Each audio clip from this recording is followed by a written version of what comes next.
Salut tout le monde et bienvenue pour ce nouveau numéro de Biathlon en live, le premier podcast uniquement consacré à l'actualité du biathlon et qui vous est proposé par l'équipe de biathlonlive.com. Tout d'abord, toute l'équipe vous souhaite une excellente année 2021 en espérant qu'elle nous permettra de revoir du public dans les stades de biathlon et que nos bleus rapporteront de beaux résultats. Eh bien, pour cette nouvelle année, on ne change pas les habitudes et en ce début de semaine, c'est le débrief. On va donc revenir sur la première semaine à Oberhof. Pour débattre de tout ça, on retrouve nos habitués, Marine, Romain, Émeric. Salut tout le monde va bien ? Salut Damien. Bah ça va bien et toi ? Bonne année à toi. Merci, bonne année à vous aussi. Ravi de vous retrouver. Oui, aussi heureux de retrouver la Coupe C'est du Monde très... après ces 2 semaines festives. C'est ça. Ouais, carrément. Exactement. Et ouais. Ça nous avait un petit peu manqué déjà. Ah ouais, beaucoup. t'étais déjà en manque. Bon, nos auditeurs aussi, bien évidemment. Donc en tout cas, la plupart des biathlètes étaient au rendez-vous et ce satané Covid n'a pas fait trop de dégâts, il me semble, dans la caravane du biathlon. Le programme du jour, on commencera par les résultats. Ensuite, on évoquera la course au gros globe. Nos bleus, bien évidemment, seront largement évoqués dans une troisième partie. Notre moment marquant du week-end. Les questions des auditeurs que vous avez pu nous poser sur Instagram. Et bien évidemment, on clôturera sur le programme de la prochaine semaine, enfin de cette semaine, cette deuxième semaine allemande à Oberhof. Encore une fois, gros programme, encore pour débuter cette nouvelle année. Donc si tout le monde est prêt, on y va. C'est parti. Allez, C'est parti, allez. go, jingle.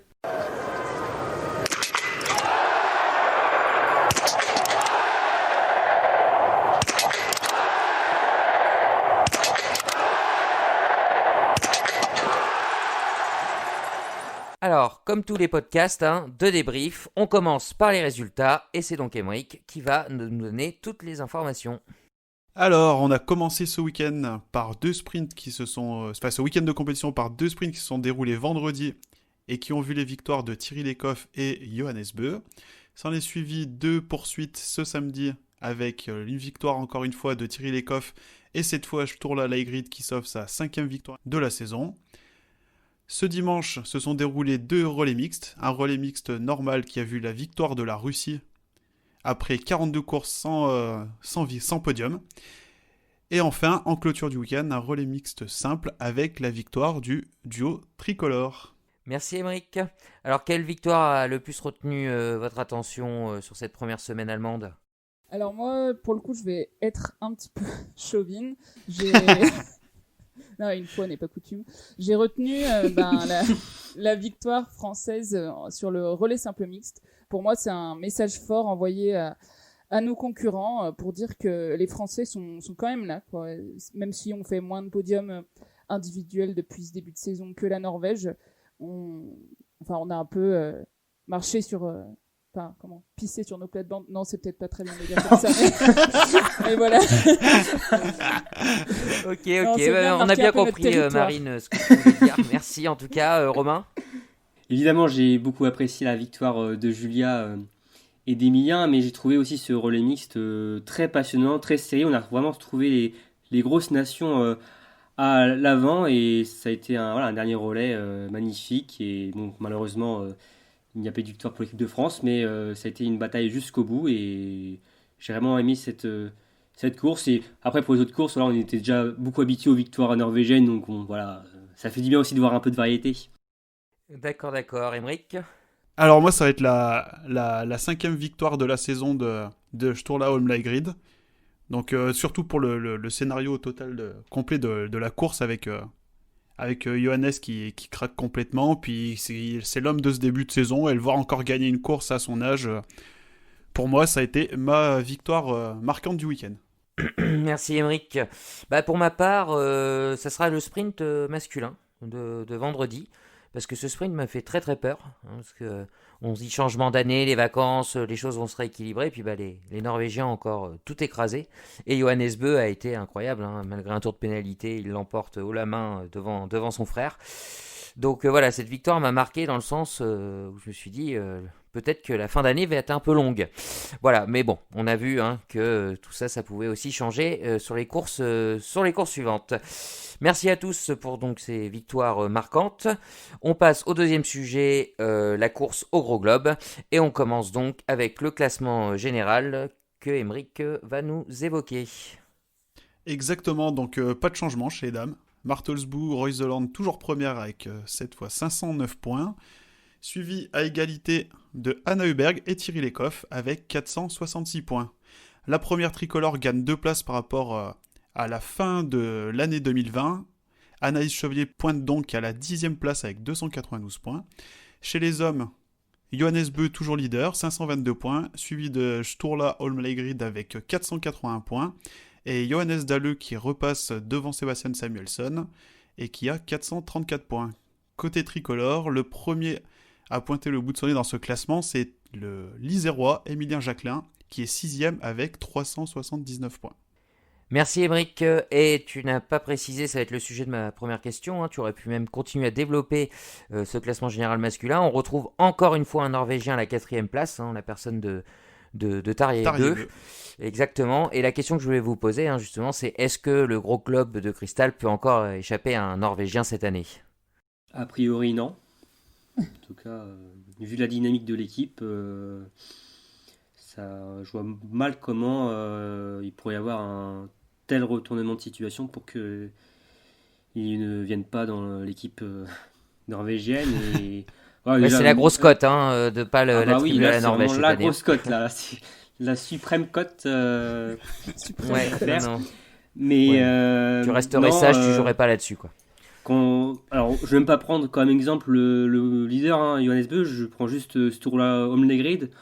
Il est tellement régulier, alors, il est encore jeune, peut-être inexpérimenté sur certains points, mais je le vois mal craquer et peut-être quitter le top 4 norvégien, en tout cas le top 4 du général à la fin de la saison, mais non, pour moi... Il affiche une sérénité, c'est ouf. Pour moi, non, il n'y a pas photo, en tout cas, je vois mal le gros globe échapper aux Norvégiens cet hiver.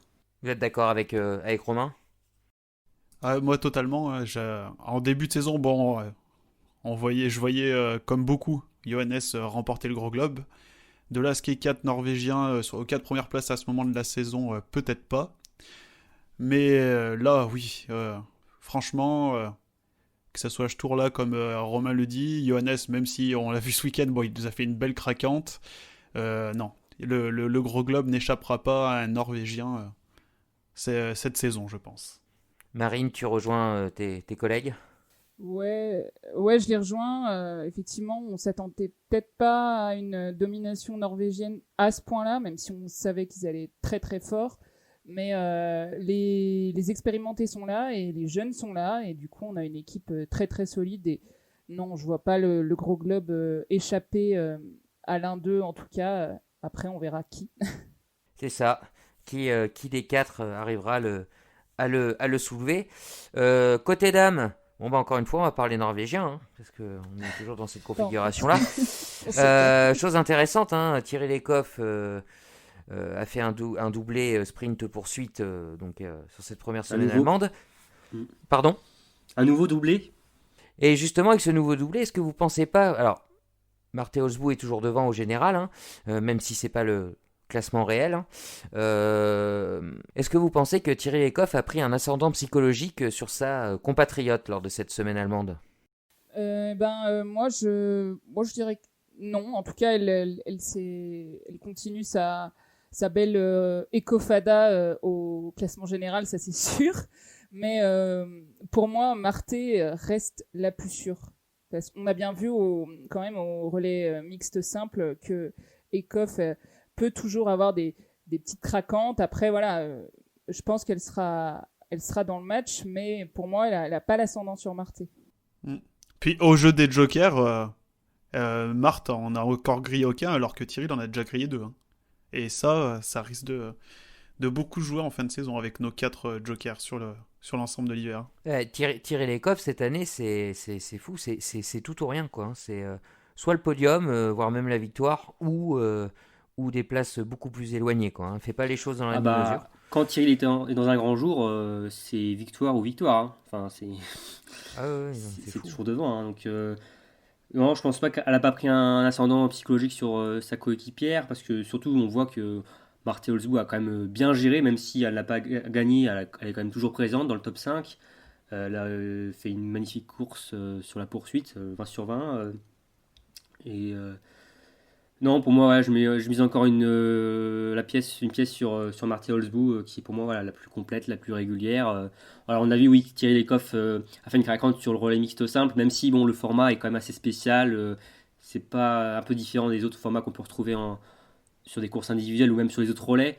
Mais ouais, toujours avantage Olsbu-Rosland, mais voilà, un petit duel entre Norvégien, comme chez les hommes. Et voilà, on espère Et, peut-être que Anna Öberg pourra rester voilà, c'est la dans le question jeu. que j'allais vous poser, hein. Est-ce que vous pensez que le troisième larron, enfin la troisième larronne en personne d'Anna Öberg peut venir perturber cette hégémonie norvégienne, quoi, justement?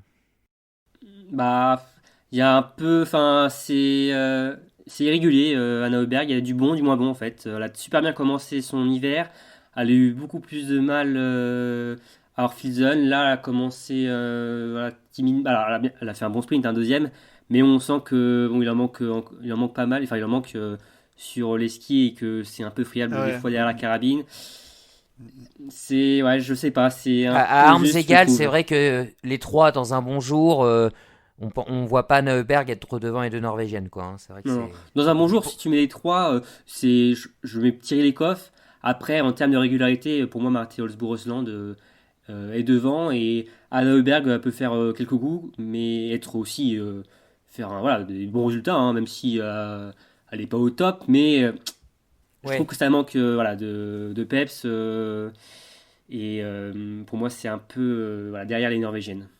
Pour toi aussi, Marine, hein, c'est non, hein. Ouais, avant, je voulais juste redire un truc sur Tyrrell, si je peux. Bien sûr.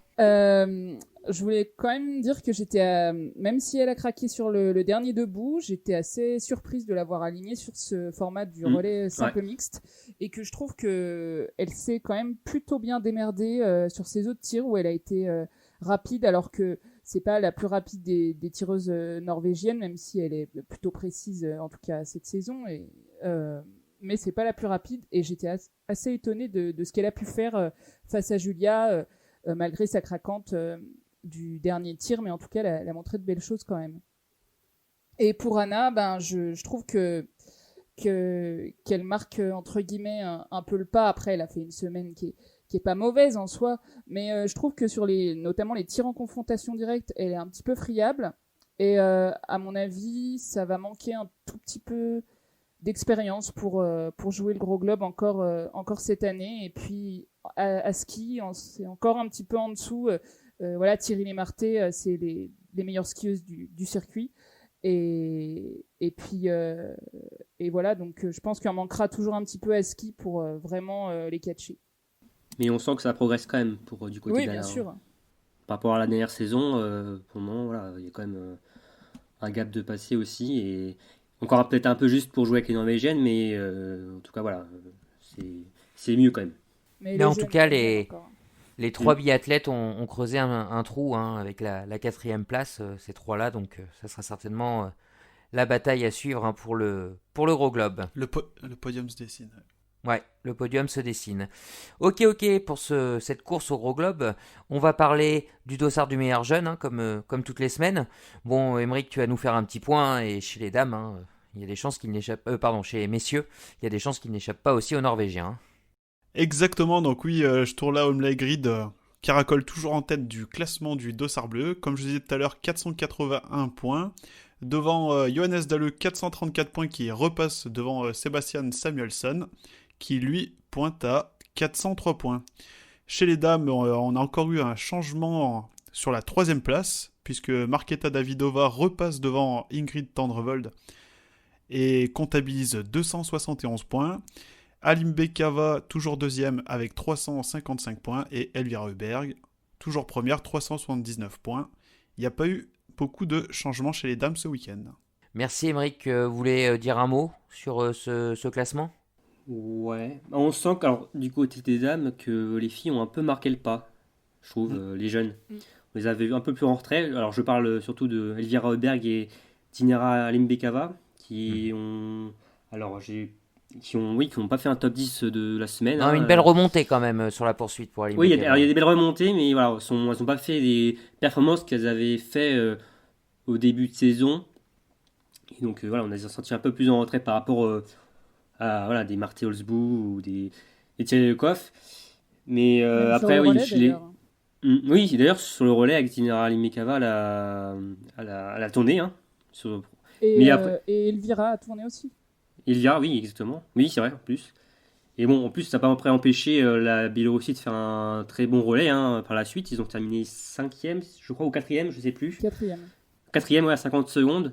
Donc, bon. Tu Bah, insinues donc, Romain, que que les jeunes ont trop fait la fête pendant fin décembre, en fait, hein, par rapport à leurs aînés qui ils ont ont été peut-être un plus sages. Ouais, je pense qu'ils sont peut-être un peu trop gavés de chocolat. Ouais. C'est ça. Et le Père Noël les a peut-être un peu trop gâtés. Ouais. Exactement. Non, non, mais. Ou alors, tout simplement, elles sont jeunes. Oui, c'est ça. C'est ça, vrai mais qu'on après, oublie, voilà, mais ça les manque jeunes font aussi la un fête. peu. Non, mais. Oui, le gros cliché, les jeunes font la fête. Ah, Non, c'est bah, plus de les ton âge, jeunes, hein, Damien. Hein. Oui, oui. Écoutez Marine, elle voulait ajouter quelque chose. Ouais, oui, les jeunes, les jeunes font la fête, c'est une chose, mais les jeunes sont en quête de régularité. Et effectivement, on voit, et je l'ai noté aussi, que voilà, on a Elvira, Dinara Limbekava, même Ingrid Tendrevold qui marquent un peu le pas. 21 ans, hein, Elvira. Oui, Elvira, non mais c'est tout à Et fait. même sur les je veux skis, dire, j'ai trouvé elles étaient un peu moins bien, je trouvais aussi. Hein. Tu ouais. vois, Elvira a fait un 9 sur 10 sur le sprint et a fini 24e. Hein. Oui, tout à fait. Non, mais Mm. quand elle marque le pas à tous les niveaux, pour le coup, on est bien d'accord. Non, moi, je dirais que côté féminin, c'est pas joué ce dossard bleu. Hein. Ouais, et puis ce week-end a profité du coup à nos deux Françaises, hein, Julia Justine qui récupère des points face à celles qui sont devant elle. Mm. Et Marquetta aussi. Hein. Marquetta qui fait 7e, 12e ce week-end, qui récupère aussi des points. Tendrevol qui n'était pas sur la podium. poursuite. Ouais, donc le dossard bleu peut. Enfin, les Françaises peuvent jouer le dossard bleu encore. Hein. Oui, Romain. Oui, pour juste les garçons, on parlait un peu voilà, de Anna Oda qui marquait un peu le pas, même si elle avait fini deuxième, mais également du côté des hommes, on peut parler de Samuelson qui a aussi voilà, été un peu en retrait sur le sprint. Il a terminé 18e, même si après il a fait une bonne remontée sur la poursuite en terminant 7e, mais voilà, il laisse le dossard bleu et le dossard jaune aussi s'échapper. Et oui, le dossard bleu devrait aller du côté de la Norvège également, mais bon. Mais quand même, sait notre jamais, hein. favori Dalleux revient bien dans le match. Hein. Ah oui, c'est vrai que c'était notre favori au début. Notre favori aisé, sans concurrence. Ouais.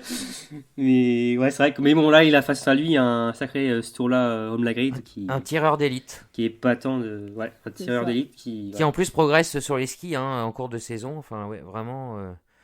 On risque de le voir pas mal de fois. J'ai hâte de voir aussi les saisons prochaines comment parce qu'il a une marche sur les skis c'est indéniable et alors que sur le tir je sais pas s'il arrivera à faire mieux mais en tout cas oui 23 ans hein, c'est pour notre ami norvégien. ouais.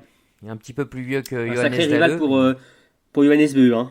Combien de cibles combien de pourcentage on sait son 94% il est depuis le début de la saison. Ah oui, non, ce sera quand même difficile de faire mieux. Enfin, c'est toujours possible. tant qu'on L'année est pas à dernière, 100%, sur ses 4 courses en Coupe du Monde qu'il avait faites, il était à 98%. Bon, sur 4 courses, c'est plus facile entre guillemets, mais déjà 94 en 5 étapes, c'est pas mal. C'est Ok, c'est colossal, quoi. Ok. Bon, bah on va clôturer donc pour ce dossard bleu et puis pour cette course au gros globe. On va passer au bleu. Hein, et plutôt que de revenir sur un bleu, le bleu du week-end, on va revenir sur les bleus du week-end. Et j'ai envie de vous dire, hein, chers amis, merci les relais. Hein. Vous êtes d'accord ? Ouais, c'est vrai que ça sauve un peu le bilan tricolore du week-end à Oberhof. Hein. Après, c'était compliqué individuellement et ils ont bien terminé cette première de l'année et bon, on espère que ça va les lancer. Mais oui, Il y a quand même, Et- il y a quand même 2 quatrièmes places également. Alors je sais que ça fait moins rêver qu'un podium, Oui. mais Le chocolat, c'est bon aussi. c'est très bon. Limite, on serait content juste d'une cérémonie des fleurs en finissant 6ème et 4ème, ça serait limite une déception. Non, je sais pas. C'est un peu le sentiment que j'ai eu. Bah, ça dépend après Ça dépend de la... la course. Parce que tu vois, Pas les pour les athlètes, chevaliers, hein, bien sûr, hein, mais pour les suiveurs, quoi. oui, bah après, oui, chacun après. C'est sûr qu'on Tout voit dépend ce qu'on les peut en suiveurs. retirer. Ça dépend aussi, oui. Si on veut tout le temps, tous les jours des podiums et des victoires, oui, forcément on est déçu, mais faut aussi analyser la course. Et si on regarde la course d'Année Chevalier, par exemple, qui termine 5ème de la poursuite, on se souvient voilà, de ses lacunes, de ses difficultés sur le mois de décembre. Là, elle nous fait sort une très belle poursuite à 18 sur 20.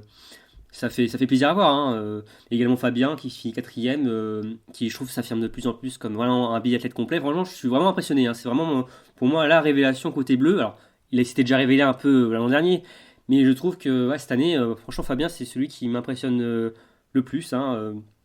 Je trouve que son tir couché est vraiment très bon. Il arrive à Ouais, tirer assez puis vite. on sent pas la pression sur lui. Il calcule pas, il y va, quoi. Non, Finalement, il c'est est pas cool. lui qui calcule sa pression en même temps. Il calcule après, en fait, tu vois. C'est ça. Et est-ce que vous savez si c'est arrivé déjà cette saison, une semaine sans podium en individuel pour les Bleus? Bah, c'est arrivé le premier week-end. Le premier week-end. Ouais, la première semaine, ouais. D'accord, ok. Non, je me posais la question, donc c'était pas prévu. Voilà. C'était une question. Piège. D'accord, d'accord. Et puis Après, un dimanche, podium en donc. relais, c'est un podium. Hein, il prend. Oui, voilà, ce que j'ai un dimanche d'émotion, hein, donc deux belles performances pour nos Bleus avec un grand 6 athlètes en tout, hein, qui sont montés sur la boîte, dont une victoire sur le simple mixte. Hein. Voilà, qu'est-ce que vous avez pensé de cette course? Est-ce que la joie de Julia, Emilien qui se rassure, enfin voilà, il y a des choses qui vous ont plu? Ah bah, c'était beau à voir, hein. Je trouve de A à Z, ils ont vraiment fait le taf. Franchement, il n'y a rien à dire. Alors oui, si on veut être minutieux, oui, il y a 3 fautes, 3 pioches de Julia, mais bon, bah, on peut pas non plus demander la lune hein, tout le temps. Hein, mais non, Ah, puis des franchement, tirs rapides, hein. ouais, rapide. Ouais, j'en parlais à Marine pendant la course. Je trouvais l'installation. C'est le premier tir de Julia. Quand j'ai vu son installation, je me suis dit, ah bah c'est clair, enfin, on va faire un super tir. Ça, c'est son premier debout, oui. Elle a enchaîné ses balles. Et ensuite, elle a réussi à faire craquer Tyrrell sur son second debout. Et Emilien a pu finir parfaitement le travail. Et non, une super course de Julia et Emilien qui se relancent aussi individuellement. Hein, parce que c'est des courses aussi collectives qui permettent aussi de prendre de la confiance sur les courses individuelles qui arrivent rapidement mercredi hein, pour les hommes. Et non, une très bonne course des deux et aussi des quatre avec Fabien, Quentin qui s'est rassuré après son week-end très compliqué, son sprint voilà désastreux j'ai envie de dire malheureusement hein. Et Justine et Ernest Chevalier, franchement non, un très bon dimanche de fête pour l'équipe de France. Oui, moi je retiens que c'est des. Alors oui, on n'a pas fait de podium individuel cette semaine, mais en relais, on a gagné de très bons points pour la confiance. Et ça, c'est vachement important. Et je trouve que tous les relais ont été satisfaisants hein, de tous les côtés. Il y a eu des très bons relais et des bons relais. Mais en tout cas, bon, par exemple, Anaïs Chevalier, elle a très bien lancé son relais. Justine, elle a fait un bon relais, un très beau coucher. On sent que ce coucher, maintenant, il est vraiment solide depuis le début de saison. Elle ne doit pas être loin des 90% de réussite. Et oui, voilà, Fabien, il s'est bien accroché dans les skis. Bon, il a fait 4 pioches, mais bon, voilà, on va pas le blâmer. Et Quentin, belle réaction d'orgueil de sa part. Finalement, c'était une bonne idée de l'aligner dans ce relais. Il en avait, je pense, besoin. Et puis, Emilien Julia, pareil.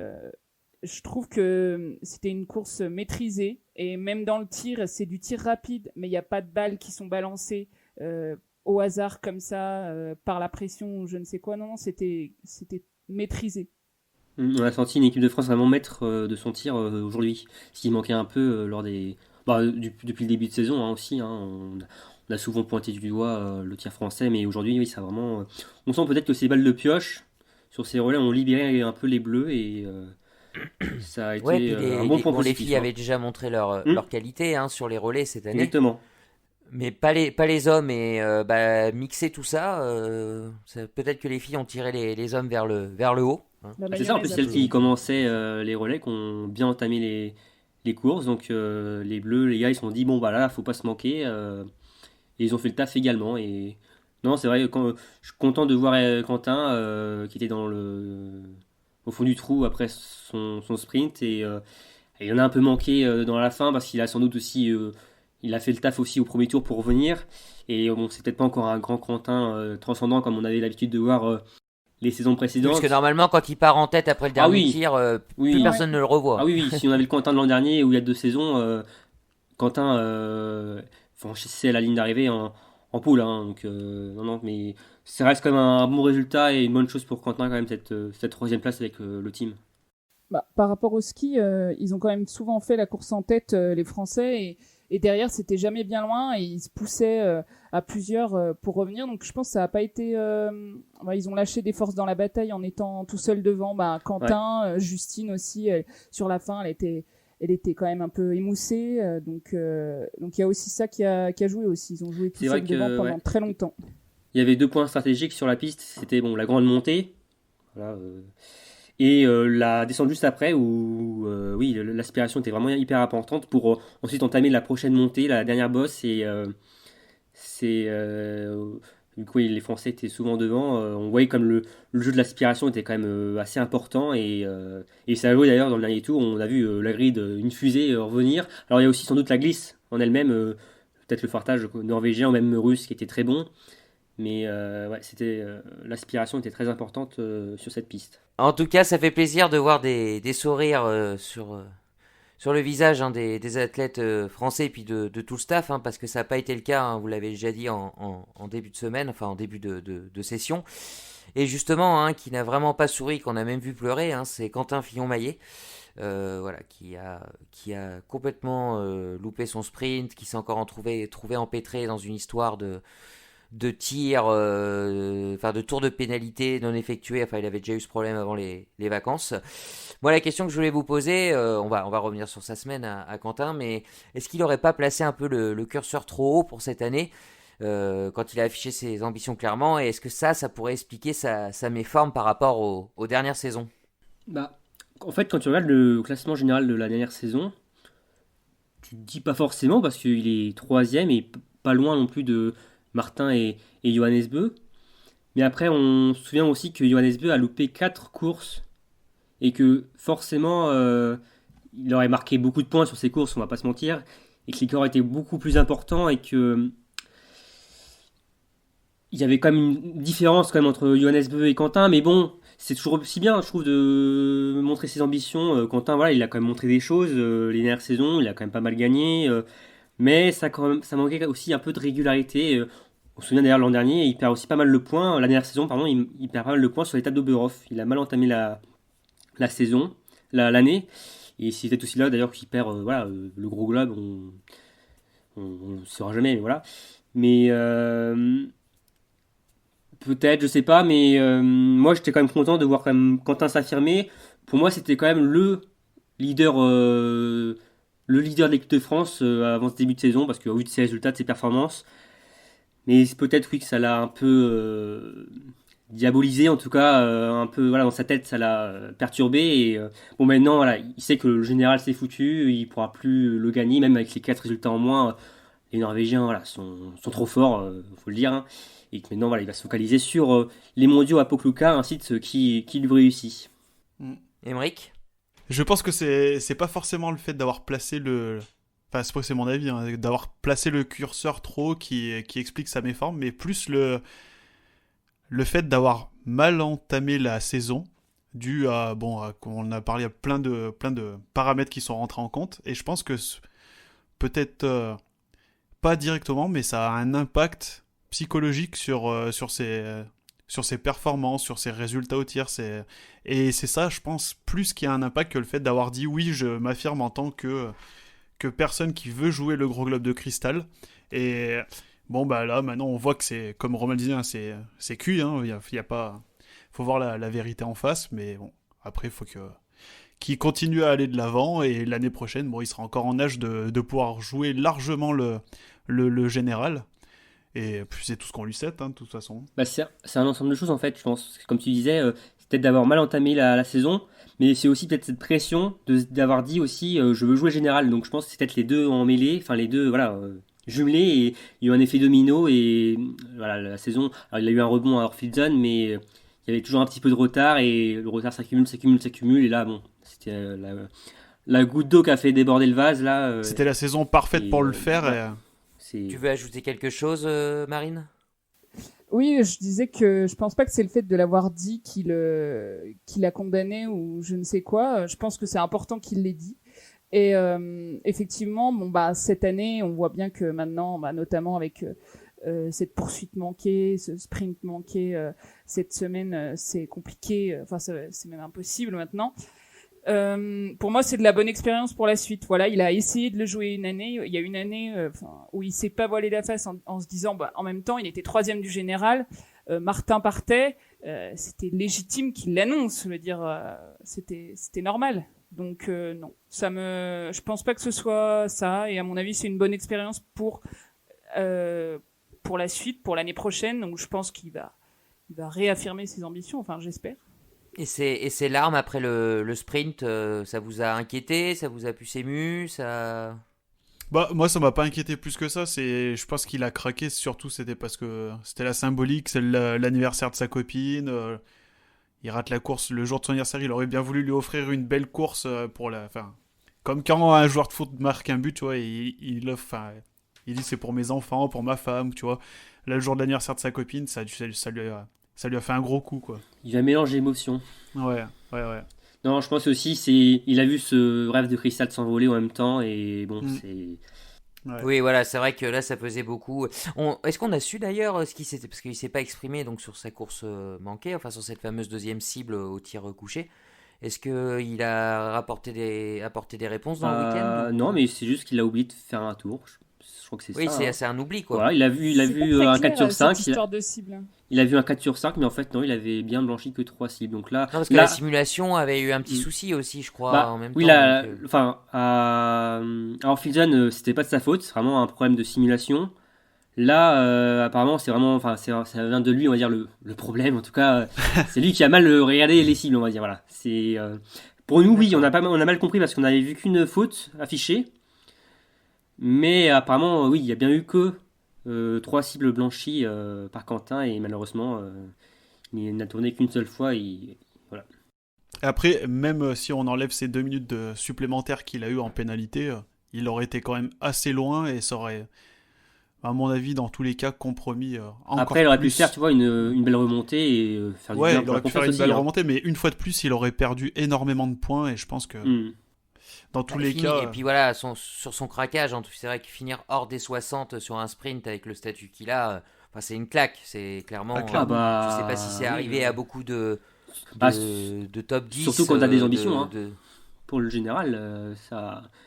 Je vais pas dire que c'est humiliant, mais oui, je pense que lui il se sentait un peu quand même... putain, tu joues le général et tu finis même pas dans les 60, c'est... ça pique, hein. C'est chaud, quoi, ça pique, hein. Oui, mais voilà, c'est exactement ça. S'il avait fait son tour, il aurait fini dans les 60. Ouais, il aurait fait... tu enlèves 2 minutes, mais tu rajoutes à peu près 25 secondes pour le temps du tour de pénalité. Donc t'enlèves en gros, on va dire 1 minute 35 au temps qu'il a fait. Donc il aurait mis... au lieu d'être 3,33 derrière Johannes, il aurait été à 2 minutes en gros, à peu près. Et il aurait été aux alentours de la 40e place. Donc il aurait peut-être même quand même été hors des points, tu vois. Donc c'est pour ça que je dis, ça aurait peut-être pas forcément changé grand-chose sur le sprint. Après, il aurait peut-être fait une course différente aussi, parce qu'il a dû le savoir pendant sa course qu'il avait oublié de faire un tour. Enfin, voilà, c'est peut-être que tout ça réuni fait qu'aussi il n'a pas fait la même course qu'il aurait dû faire, quoi. Mais... Ouais. Un début d'année 2021 à oublier pour Quentin sur le plan individuel, et pour Quentin, on va se projeter pour lui sur les mondiaux. Alors un qui va peut-être pas oublier ce début d'année, c'est Fabien Claude, qui a été le plus régulier cette semaine, du moins en individuel. Je regarde un peu le classement général, et la question que je voulais vous poser, c'est est-ce que vous pensez qu'il peut terminer meilleur français cette année, Fabien Claude? Il peut. Il peut, oui. Après, est-ce qu'il va? C'est ça la question. Bah c'est oui. Alors, est-ce qu'il va terminer meilleur français? C'est sûr qu'au début d'année, on parlait plutôt d'Emilien Jacquelin, Quentin Fillon-Maillet ou même de Simon Détieux. C'est vrai que là, Fabien, ouais, c'est. Alors, je veux pas dire que c'est l'invité surprise, mais en tout cas, il se démarque beaucoup en équipe de France. Il a à peine 40 points de retard sur Emilien Jacquelin, Mm. qui est 6e au général. Fabien, il est 10e. Bah, s'il continue sur cette lancée, oui, pourquoi pas, hein. Après, voilà, Emilien, quand il est dans un bon jour, il est bien, voilà, c'est comme du haut niveau, mais comme Fabien également, hein, qui monte depuis le début de l'hiver. Mais pourquoi pas, mais un très beau top 10 déjà pour Fabien, ce serait déjà génial. Et oui, franchement, là. Non, moi, franchement, Fabien, il m'impressionne. Je suis vraiment épaté. Ouais, s'il arrive à gagner ne serait-ce que allez, 3-4% de moyenne à son tir, c'est clair qu'il peut prétendre à finir meilleur tricolore de la saison. Il n'y a pas photo, je Ouais, pense. il est à 81% sur cette saison, Fabien. Donc c'est vrai qu'il a une marge de progression qui est pas mal. Même 79 si tu rajoutes les relais. Donc un peu plus bas, quoi. Oui, excuse-moi. C'est vrai que je vais un peu trop sur ton domaine pendant ce podcast. Ouais, mais il n'y a pas de souci. Bon, très bien, très bien. D'ailleurs, en parlant de Fabien Claude, on va parler aussi de son petit frère, qui était présent pour la première fois en Coupe du Monde. Nous avions 3 frères Claude, un Belge et 2 Français sur la Coupe du Monde. 2 fois dans les points, Emilien, si je dis pas de bêtises, sur le sprint et la poursuite. À votre avis, est-ce que il a mis une petite option sur la 6e place tournante en équipe de France avec ses résultats? Bah, va falloir il a mis une petite option, oui. Et s'il réédite... s'il refait un bon sprint dès mercredi, il mettra encore une plus grosse option. Alors après, on n'est pas dans la tête des coachs de savoir s'ils veulent à tout prix faire tourner. Mais c'est vrai que par rapport à Oscar et Martin qu'on a vu un peu plus tôt dans la saison, c'est sûr qu'il a beaucoup plus marqué les esprits. Que ce soit pour les coachs ou même pour les supporters français. Parce que là, on l'a vu quand même beaucoup plus déjà à l'antenne que les tricolores précédents. Puis même dans ses résultats, ça parle pour lui. Il fait 10 sur 10 sur le sprint, il tire à 18 sur 20 sur la poursuite. Il fait des temps de ski corrects, 61e temps sur le sprint et 38e sur la poursuite.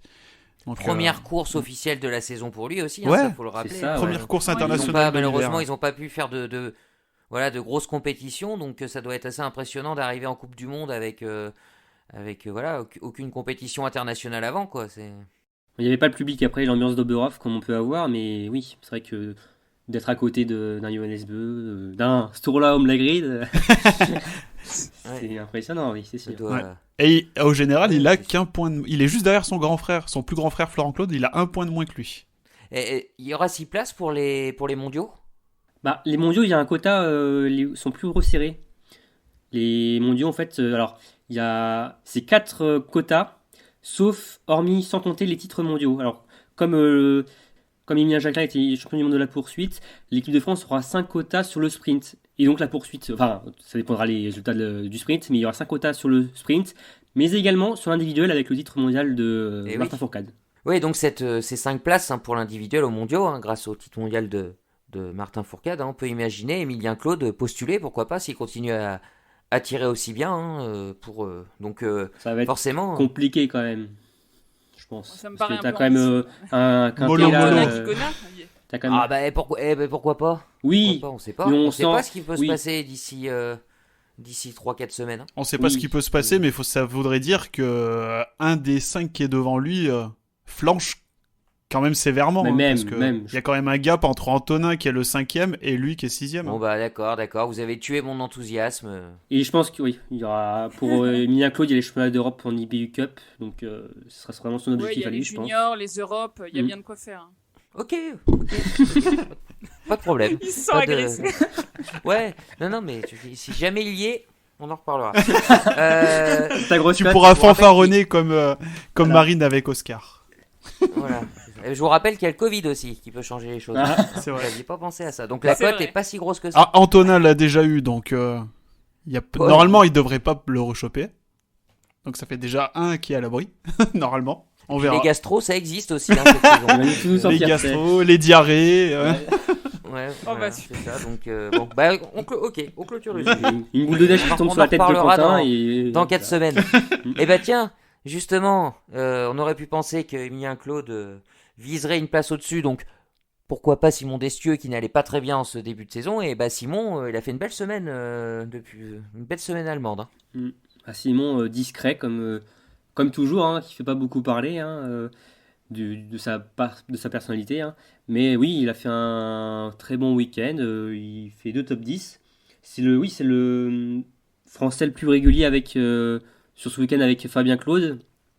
Et ouais, ça fait du bien de voir Simon revenir aux avant-postes. Il fait ses 2 meilleurs résultats donc cette semaine et on espère que voilà, il va rester sur cette dynamique maintenant. Et non, plaisir de voir Simon aux avant-postes. On aurait pu le voir, c'est dommage, sur les relais vu son week-end, mais on a vu que ça a quand même très bien marché pour les Bleus dimanche. Mais non, une bonne entame 2021 pour Simon qui fait plaisir. Et Antonin Guigona, lui, un peu plus paradoxal, hein. C'est-à-dire que il avait fait une première partie de saison où il skiait pas très vite, mais il était à droit au tir, donc il compensait. Là, ça a été plutôt l'inverse cette semaine, hein. Ah, combiner les deux, c'est pas évident. Être biathlète. Voilà, c'est ça. C'est l'idée de faire C'est deux ça. disciplines en une aussi, franchement. Ouais. Bon, il reste 20e au général, hein, donc il est toujours en course pour la Mastart de cette semaine. Donc, Ouais, 20e place pour Antonin. Faut qu'au moins qu'il soit dans les 25e vraiment pour être sûr. ouais, il a une cinquantaine de points d'avance. 45 sur points le- d'avance, ouais, donc sur ça le- devrait le faire, Ouais, hein. voilà, donc bon, on peut, Voilà, donc on non, peut penser mais que ça va.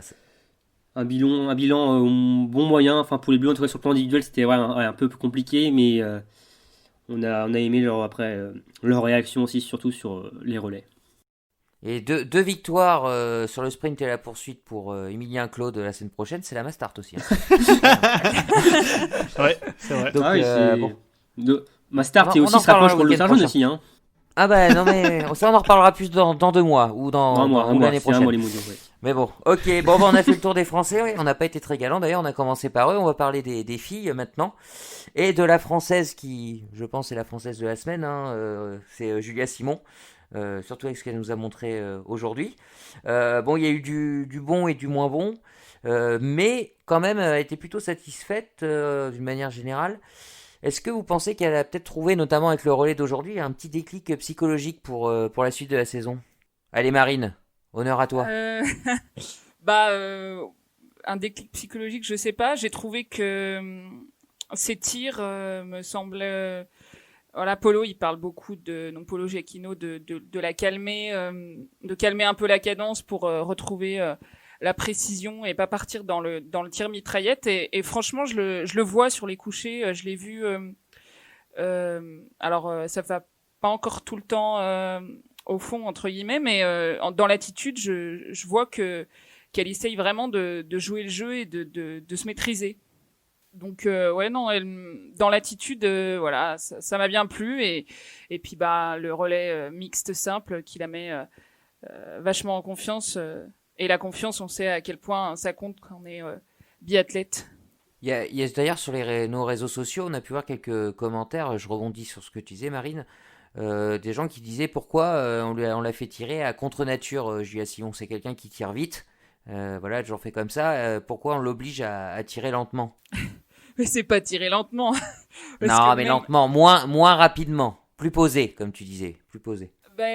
Pour gagner en qualité, tout simplement. Moi, Bon, c'est ces ce que je commentaires fais. sont arrivés après la poursuite où elle avait fait 6 fautes aussi, c'est vrai que c'est toujours plus simple, mais... Oui. Oui, voilà, c'est pour Trouver un juste milieu, quoi. voilà, c'est travailler la qualité du tir, et de toute façon on lui enlèvera jamais son instinct de tireuse rapide. Elle va jamais devenir une tireuse lente, hein, je sais pas qui, voilà, même Julia posée, c'est quand même une Julia rapide, quoi. Donc 2 secondes de gagner pour mettre une balle de plus dans la cible et gagner un anneau de pénalité, ça vaut peut-être le coup, non? C'est pas mal, ouais, en effet, c'est pas mal. Robin, tu en penses quoi de cette semaine de Julia Simon? Bah, dans le bilan global est plutôt bon, même si oui, la poursuite, c'est vraiment dommage, hein, parce qu'on avait quand même mis beaucoup d'espoir sur Julia, qui a vraiment, alors on parle du tir là, mais que sur les skis est vraiment performante, hein. Elle a joué dans les skis, enfin dans les meilleurs temps sur le sprint avec Thierry Lecoff. Et ouais, non, Julia, j'ai bien aimé son approche au tir, comme je le disais tout à l'heure, hein, sur son tir sur tir debout. On sent que c'est vraiment son tir couché, le tir le plus technique, où elle a un peu plus de mal à lâcher ses balles. Enfin, en tout cas, a dit que, voilà, que Jean-Paul Jacquinot a travaillé beaucoup dessus. Il faut encore une bonne saison sur ça, parce qu'elle a une tendance basse-gauche, si je dis pas de bêtises, Marine, c'est ça? En tout cas, elle a une tendance à mettre ses balles plus d'un côté que l'autre, où elle fait des fois certaines fautes. Et voilà, c'est un travail, c'est pas un travail qui se fait en quelques courses, c'est un travail sur le long terme. Et non, non, pour Julia, voilà, ça progresse. Je trouve, ouais, je vais retenir surtout aussi là, ce week-end son ski. Je trouve qu'elle a vraiment Ah oui, progressé. surtout sur le sprint, ouais, c'était impressionnant. Ouais, Elle mais a même passé un en cap, général, je trouve que. Un gros cap. Ouais, je trouve qu'elle a passé vraiment un gros cap sur les skis par rapport aux dernières saisons. Ouais, on est toujours dans les 10 meilleurs temps de ski dans la moyenne. Et franchement, non, non, top, top, top. Pour Julia, oui, on peut regretter cette poursuite. Finalement, c'est Anaïs Chevalier-Boucher qui l'a remplacé en quelque sorte. Mais non, un bon week-end dans l'ensemble, une bonne fin de week-end qui la projette sur cette deuxième étape à Oberhof. Émeric, tu voulais ajouter quelque chose? Non, vous avez fait le tour, hein, Julia. On en a parlé à plusieurs reprises hein, depuis le début de saison. Ouais. Ouais. Moi, je continue à garder espoir. Bon, bah on va tous Pour de garder bons résultats. espoir. Ah. Donc Julia Simon a fait une belle semaine, hein, comme aussi la plupart des Françaises hein, qui ont bien relevé la barre en ce début d'année. Les mondiaux, c'est dans un mois. Hein. Est-ce que pour vous, c'est de bon augure ces bons résultats des Bleus cette semaine? Bah, faut prendre ce qu'il faut prendre. Hein. Enfin, les sprints, oui, sur les sprints, elles ont fait un beau tir groupé. Julia 4e, Justine 9e, Anaïs Chevalier-Boucher 10e, Nanas 12, Chloé 18e et Caroline un peu plus en 35e. Mais après, bon, sur la poursuite, c'était un peu plus compliqué, on va dire. Voilà, c'est un peu plus bougé, mais oui, ce qu'il faut prendre est à prendre. Enfin, c'est... Des bons temps de ski hein, pour Anaïs Bescon et pour Chloé Chevalier, hein, qui était un petit peu moins rapide l'année dernière, enfin en début de saison. Oui, bah, de toute façon, même depuis le début de saison, hein, enfin, je trouve dans la globalité, l'équipe féminine a passé un cap, comme on disait avec Marine, sur les skis, avec Julia. Enfin, je trouve que toute l'équipe a progressé, même si Justine, bon, on va dire que ce week-end, c'était pas la grande Justine sur le ski, mais ça a quand même fait le travail. Hein. Mais non, dans la globalité, oui, c'est très bon sur les skis. Il en manque toujours un petit peu sur le tir, mais on a vu que voilà, son relais, ça sait faire, ça sait tirer bien. Non, non, mais oui, pour un week-end voilà, que les filles peuvent s'appuyer pour les prochains week-ends et jusqu'aux mondiaux. Moi, il y a juste Caroline qui m'a un tout petit peu déçu sur ce week-end. Elle a moins répondu présente que d'habitude, je trouve. Difficile un peu plus difficile derrière la carabine sur les skis. J'ai pas senti une grosse amélioration. La trêve ne lui a pas permis de se refaire une santé, j'ai l'impression. C'est dommage qu'elle n'ait pas maintenu son niveau de tir de sa première saison en Coupe du Monde là, quand elle était arrivée. Bah, sa première saison, elle était obligée de oui, c'est ça. très très bien tirer, sinon... C'est ça. Et c'est dommage qu'elle n'a pas réussi à maintenir. Parce que oui, sur les skis, elle a quand même... parce que la première saison, elle était à 2 minutes quoi, des temps de ski, et là, elle est à... Bah là, 40, sur le sprint, elle est à 1 minute. Ouais, donc... et sur la poursuite, elle est à 1 minute 40. Donc, non, mais il y a du mieux, mais effectivement, elle est un peu plus dans le ventre mou, mais il y a du mieux aussi chez Caroline, même si elle on va dire ses performances sur le pas de tir qui sont pas mauvaises en soi, elle est encore pas dans les meilleurs temps de ski, donc ça lui permet pas de se montrer. Moi, pour les Françaises, j'ai envie de dire qui va piano va sano, donc qui va lentement va sûrement, pour ceux qui parlent pas italien. Moi, je parle pas italien non plus. Merci Marine. Et en anglais, c'est quoi? Ça donne quoi en anglais? Non, wait and see. Ouais. Wait and see. Non, je trouve que les Françaises, notamment, Julia, Justine, on est dans des filles encore jeunes, elles se construisent. Bon, Justine, on n'en parle pas beaucoup, mais moi, je suis satisfaite de son week-end. Elle vient d'enchaîner... Non, mais c'est vrai. Mais pourquoi vous rigolez? Mais non. C'est totalement objectif. Ouais, on Je n'a sais rien pas dit, pourquoi là, je c'est me toi suis- qui parles d'objectivité. Hein. Ah, j'ai pas besoin de me justifier, merde. Mais laissez-la Non. tranquille. Vas-y, Marine. Voilà. Donc, donc ça fait déjà 5 courses individuelles en top 15 enchaînées. Là, si on fait la moyenne de ces deux places, elle a fini 10e sur les 2 courses individuelles. Enfin, 9e et 11e, donc 10e. Donc voilà, je trouve qu'il y a des choses qui se mettent en place et en tout cas, et même sur les interviews, elle montre pas d'agacement. Elle sent que c'est pas loin, qu'elle cherche, notamment son coucher qui est toujours aussi satisfaisant. Comment dire, ça se précise. Et voilà, le debout, elle nous en a fait un beau sur le sprint. Voilà, elle est capable. Et je pense que voilà, elle travaille pour l'avenir, à mon avis, à consolider Justement, et Marine, à se régulariser. je voulais Oui. rebondir sur tes propos. Tu parles d'avenir. Julia qui elle fait des tests sur les tirs, enfin qui change son tir. On a entendu également Anaïs Chevalier nous parler des nouvelles cales qu'elle avait mises sur sa carabine. Est-ce que vous pensez pas que les filles là sont passées en mode mondiaux justement? Que là on fait des tests pendant 3 semaines, le général, bon, on laisse tomber, c'est comme ça, et que justement maintenant c'est objectifs mondiaux. Ah bah peut-être, hein. Elles ont Bah, déjà elles switché le mode. Elles n'ont pas d'objectif de général, en tout cas de gros globes. Elles ont peut-être peut-être un top 10 général, Un objectif de top 5 pour Justine. top 5. Ah oui, oui, au début de saison, elle avait dit Elle ça. l'avait dit en Ouais. début de saison, ouais. Mais bon, je pense que le groupe, après la débâcle, on va dire, de Tols l'an dernier, je pense que l'objectif des filles cette année, c'est de performer au mondiaux à Pokljuka, un site qui réussit plus à l'équipe de France. Et je pense qu'elles ont vraiment envie de performer à Pokljuka. Et non, oui, l'objectif pour moi, ce sera.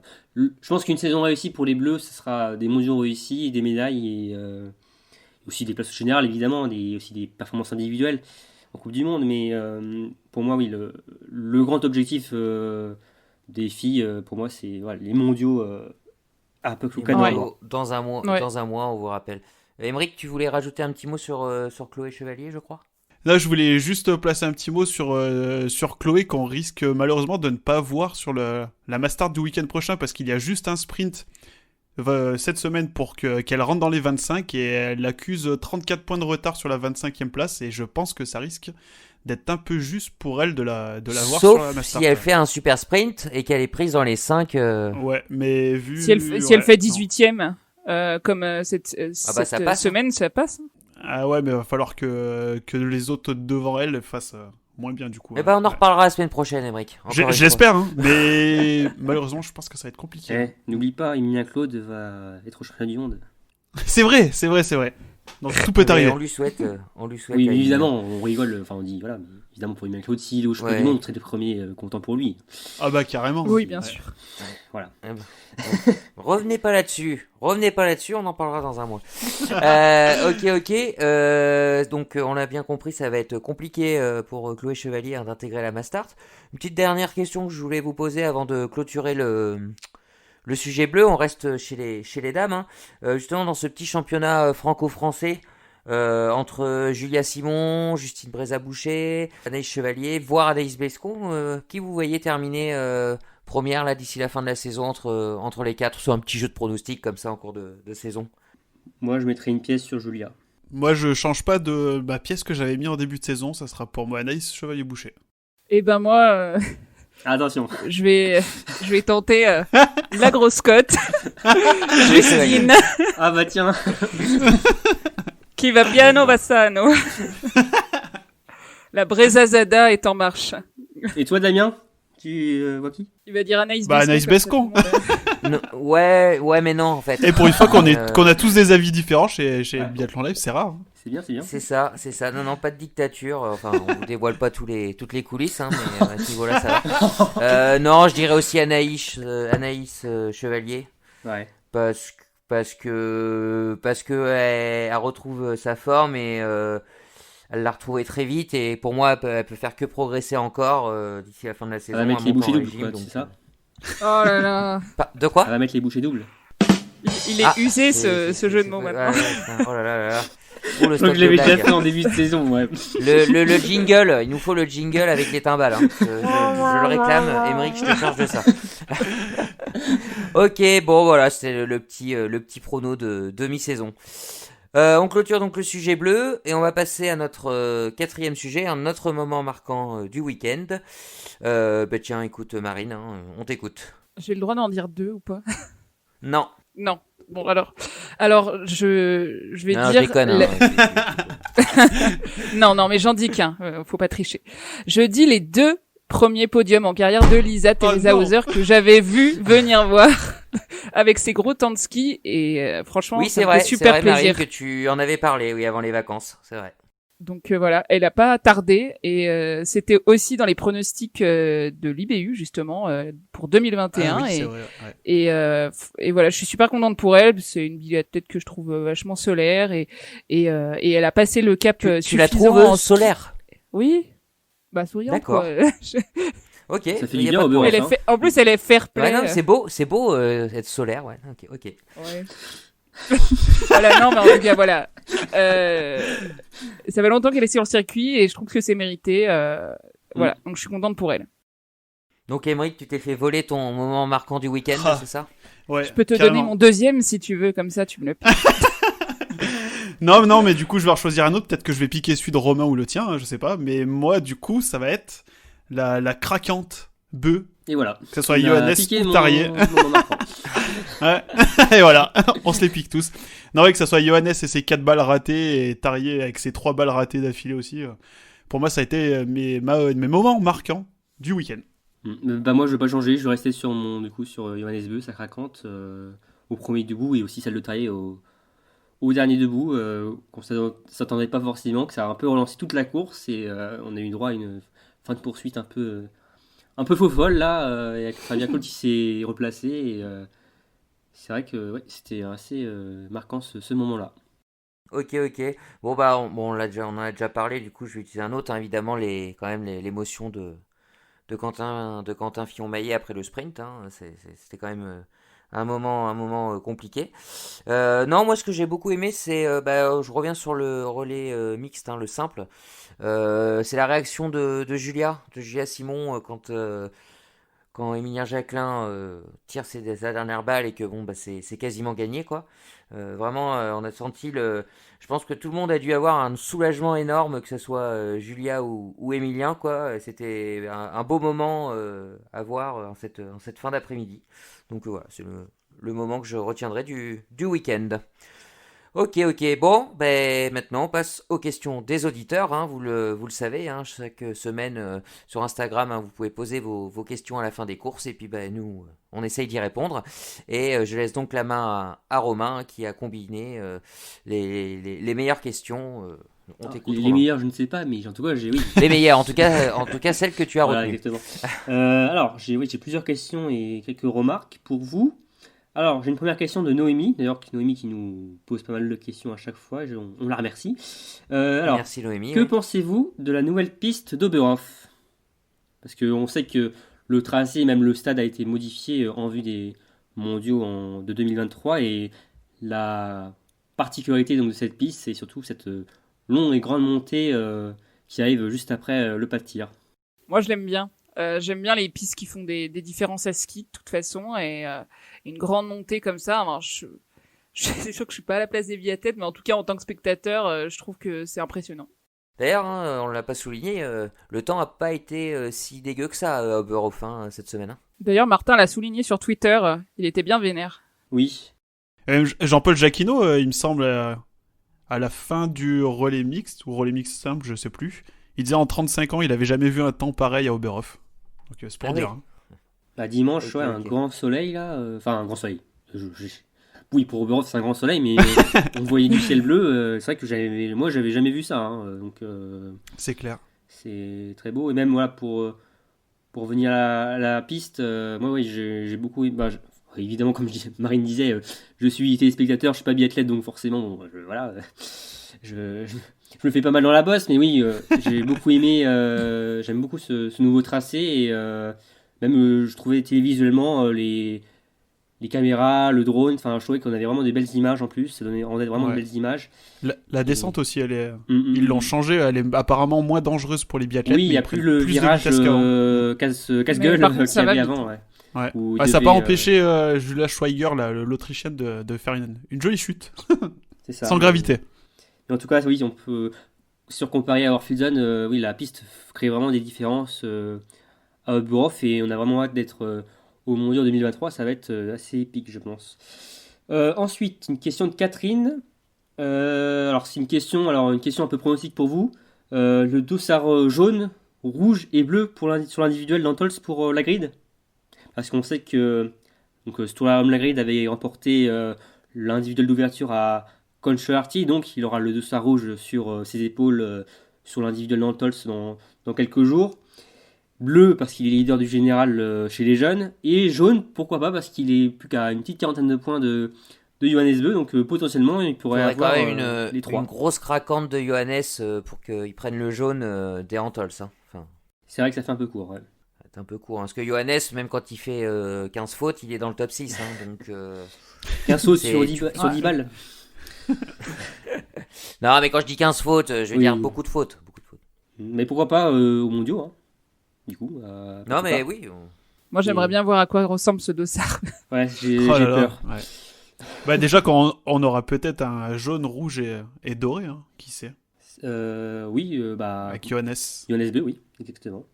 Parce qu'on on Ouais. me rappelle. Après, la grille, il est régulier, hein, mais Johannes, il gagne ou il finit 6ème, quoi. Donc ça va être compliqué quand même. Hein. Enfin, on va pas refaire le débat du général, hein, mais ça... Ouais. Mais on rappelle que, comme tu disais, Emmerich, avec le dossard doré, les champions du monde sortants auront un dossard doré lors des prochains mondiaux. Donc, exemple, Emilien Jacquelin aura un dossard doré lors de la poursuite de Pokljuka. Donc en fait, ils peuvent avoir 3 couleurs, Même 4. plus un dossard doré. Oui, quoi. voilà, c'est ça, exactement, ouais, c'est ça.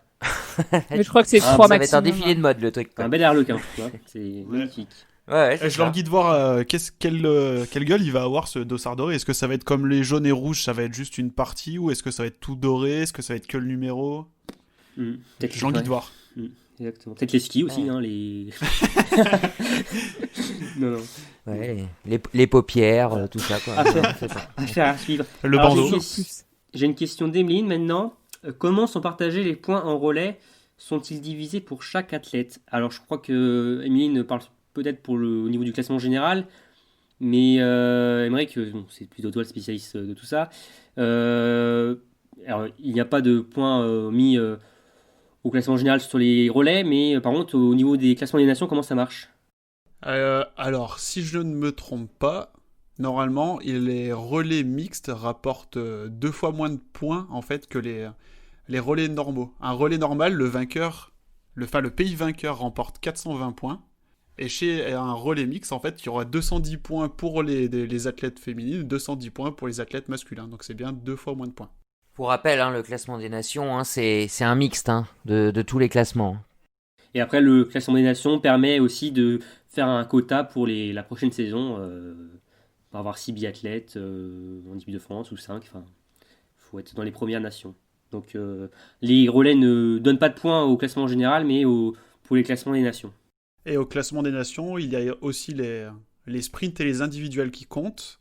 Et il n'y a pas seulement les 40 premières places qui attribuent des points, mais toutes les places jusqu'au dernier biathlète. Donc même si on avait 300 biathlètes au départ d'une course, à partir de la 110e place, tous les biathlètes auraient automatiquement un point. Et au-dessus, ça augmente à chaque fois de 2 en 2. Et Alors, vu que tu et fais- seuls, vu que tu Mais il fais n'y a que les cliquer, 3 Emmerich, premières. voilà, Les 3 premiers qui marquent des c'est points. ça. Seuls pour les leur 3 nation. premiers par Voilà. nation marquent des points. Exactement. Exact. Non mais là, Emmerich, vu que tu fais un peu le kéké, la question c'est que par exemple en relais simple mix, là, l'équipe moldave qui s'est fait laper, est-ce qu'elle a marqué des points? Oui. Même quand tu te fais laper, tu es classé au rang où tu étais au moment où tu t'es fait laper et tu marques quand même des points. Putain, Ok. on pourrait créer un relais. Incollable. Il y a Il ton est live. On incollable. marquerait des points en classement des nations. C'est beau. Oui, enfin bon, c'est oui, c'est beau. On salue d'ailleurs nos amis moldaves qui nous écoutent. Il n'y a pas grand monde qui écoute apparemment. Alors, j'ai une question de Olympique Lyonnais qui nous demande est-ce que les 4 moins bons résultats sont enlevés pour les petits globes?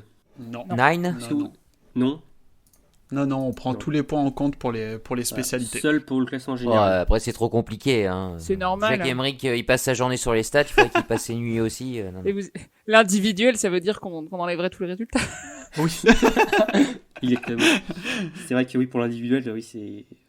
Et même un résultat de l'année précédente, donc ce serait chaud. Donc oui, Martin Fourcade aurait une chance peut-être de remporter le petit globe de cette année, quoi. Ouais, c'est ça. C'est ça. Et enfin, j'ai une remarque plutôt amusante de Zoé, qui nous... Enfin, oui, c'est une sorte de question, mais c'est aussi une remarque. Les musiques pendant les tirs et les podiums, mais c'est qui le DJ? C'est vrai que Ah, c'est ça vrai que c'était m'a pas mal, pas ça. mal marqué. C'est vrai que ça m'a pas mal marqué, parce que, avec le fait qu'il n'y ait pas de public, bon, on entend encore plus la bande-son derrière, mais c'est vrai qu'on a eu des musiques assez spéciales durant ce C'est premier Ah oui, assez- le DJ assez varié. c'est bien marré cette Il semaine. y a du classique, il y a des trucs de séries Ouais. télé. Il y a du James Bond, il y a du... Oui, Il y a des musiques Indiana récentes. Jones. Ah bah de toute façon au Oberhof on entend tout, on entend ça, on entend donc le drone, les canons à neige, enfin on entend tout quoi. Puis on nous a mis On n'a pas trop- une belle musique pour les Français aussi quand ils ont Oui. remporté Ah le oui, remix. je sais pas qu'est-ce que c'était que cette chose, mais c'était drôle. C'était quelque chose, ouais. Ouais. Moi, je veux la Ouais, musique oui. de Johnny, là. Oh, les champions. c'est pas forcément pour tes chances, donc ouais, on va... C'est vrai. Écris un message à l'organisation, Marine, peut-être que la semaine prochaine ils la passeront. C'est... Bah ouais, Et non, moi, les je veux Allemands, être oui, mettent DJ, souvent, surtout. des chansons assez particulières pour les Français. J'étais à Rupolix en 2018 pour le relais dames, ils avaient gagné, en 2019 par contre. Les filles avaient gagné, ils avaient mis, quand Annie Chevalier franchissait la ligne d'arrivée, ils avaient mis en bande son pour un flirt avec toi. Donc, Et l'année mal, dernière, pourquoi pas, c'était hein. France Gall à toutes les sauces. D'accord. Beaucoup d'humour, nos amis allemands, c'est bien. Après, on rigole, mais c'est vrai, quand t'es dans l'ambiance, t'es à fond dans les musiques et voilà, tu kiffes. Ouais. Voilà, c'est Avec comme de la bonne quelques musique. hein. bières dans le cornet. Mais France Gall, ça c'est de la passe- bonne ça musique, passe. merci. Exactement. Ah oui, mais non, je veux dire l'ambiance biathlon. Mais bien sûr. Bon, voilà. Oui, tu j'ai comprends, compris. Oui, Oui, non mais c'est original, c'est Voilà. original. je veux dire. ouais.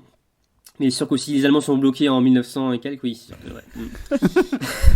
On a fait d'autres bonnes musiques, quoi. C'est pas dans l'ex-Allemagne de l'Est, Oui. Oberhof, non c'est pas... Ah, ça doit être à la frontière. Hein. C'est vu que c'est Si, en si, c'est plein l'Allemagne de centre Mm. de l'Allemagne. Ouais. Ouais, c'est centre-est, quoi. C'est, ouais, exactement. D'accord. Et sinon, oui, juste pour Ok, voilà. dernière C'était chose.